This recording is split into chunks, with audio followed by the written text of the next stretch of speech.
Hello students. हम M2R5 की class start करने वाले हैं ऑनलाइन। इस क्लास को स्टार्ट करने से पहले हम आपको सिलेबस का डिटेल दे दें कि आपके सिलेबस में कौन कौन सा यूनिट है, आपके सिलेबस में कितने यूनिट हैं और किस यूनिट में क्या क्या चीजें दी हुई हैं। तो आइए देखते हैं। ये देखिए हमारा फर्स्ट यूनिट है जिसमें लिखा हुआ है introduction to web design. Introduction to web design में सबसे पहले देखिए इंट्रोडक्शन ऑफ इंटरनेट। इंटरनेट क्या है, डब्ल्यू क्या है, वेबसाइट क्या है, नेटवर्किंग ऑफ वेबसाइट्स क्या है, web page, front end, back and, client and server, scripting language, responsive web designing, type of website, static and dynamic website. ये आपके जितने पॉइंट्स हैं ये सारे किस में आ रहे हैं, आपके यूनिट 1 में। नेक्स्ट देखते हैं हम यूनिट 2। यूनिट 2 में आपका आता है एडिटर्स। मतलब जब आप वेब डिजाइनिंग में कोडिंग करना शुरू करोगे तो आप कोडिंग शुरू करने के लिए आपको किस एडिटर की जरूरत पड़ेगी, किस सॉफ्टवेयर की जरूरत पड़ेगी, जिसको हम लोग एडिटर्स बोलते हैं। तो वहां पे आपको जरूरत पड़ती है नोटपैड प्लस प्लस की, सबलाइन की, और भी बहुत सारे हैं जो कि आपको एडिटर्स के बारे में जानने हैं। कब बने, क्यों बनाए गए, कि उनमें सब में क्या क्या अंतर है, सब में डिफरेंसेस, सारी चीजों को हम लोग धीरे धीरे समझेंगे। तो उसके बाद यूनिट 3 आता है जिसमें HTML बेसिक, HTML इंट्रोडक्शन, पूरा HTML का इंट्रोडक्शन दिया जाएगा आपको। उसमें बेसिक स्ट्रक्चर्स क्या क्या होते हैं, क्यों इस्तेमाल होते हैं, कैसे लिखा जाता है, उसके जितने सारे कोडिंग करने के लिए टैग्स होते हैं, हर टैग का क्या क्या काम होता है, वो सारी चीजें आपको किसमें मिलती हैं, HTML basic in the sense unit 3 में। फिर उसके बाद आइए देखिए CSS। HTML के बाद CSS का यूज होता है।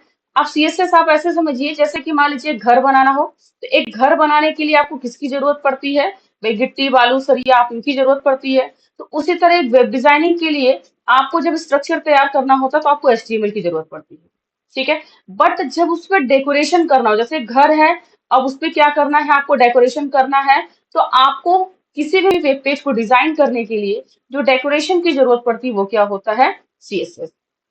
सीएसएस में टाइप ऑफ सीएसएस, सेलेक्टर क्या होते हैं, कैसे सीएसएस की कोडिंग की जाती है, वो सारी चीजें आपको यहाँ पे बताई जाएंगी। CSS framework.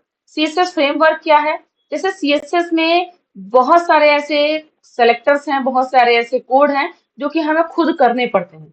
बस सीएसएस फ्रेमवर्क क्या है, सीएसएस का ही एक वर्जन है जिसमें बहुत सारी चीजें क्या है, पहले से बनी बनाई है, बस हम उनका क्या करते हैं, इस्तेमाल करते हैं। बिल्कुल सीएसएस की तरह ही है।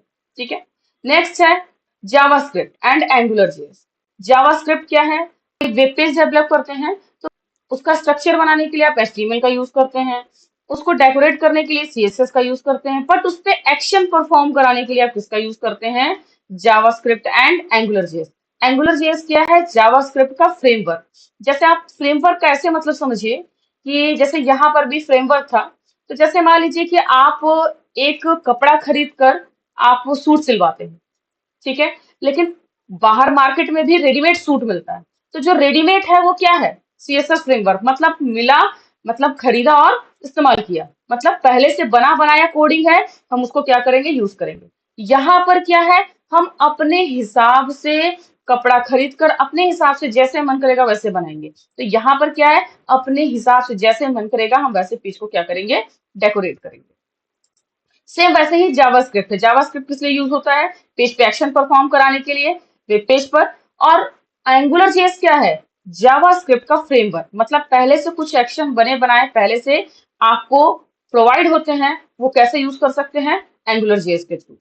ठीक है। नेक्स्ट आपका आता है फोटो एडिटर। फोटो एडिटर क्या है, आपका जैसे कि बहुत सारे ऐसे वेब पेज में बहुत सारे ऐसे फोटोज होते हैं, बहुत सारे ऐसे डिजाइन होते हैं जो कि HTML से या CSS से या जावास्क्रिप्ट से पॉसिबल नहीं होता।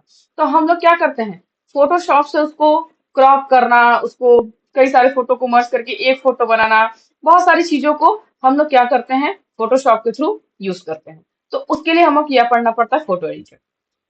तो देखिए हम कितने यूनिट के बारे में जाने, 5 यूनिट के बारे में। ठीक है। इन सारे चीजों को हम लोग धीरे धीरे आगे unit wise, topic wise cover करते जाएंगे। ये हमारा था स्टूडेंट आपका M2R5 वेब डिजाइनिंग का सिलेबस का इंट्रोडक्शन। अगर आपको मेरा ये एक्सप्लेन करने का अच्छा लगा तो प्लीज मेरे वीडियो को लाइक, सब्सक्राइब एंड शेयर जरूर करें। Thank you so much.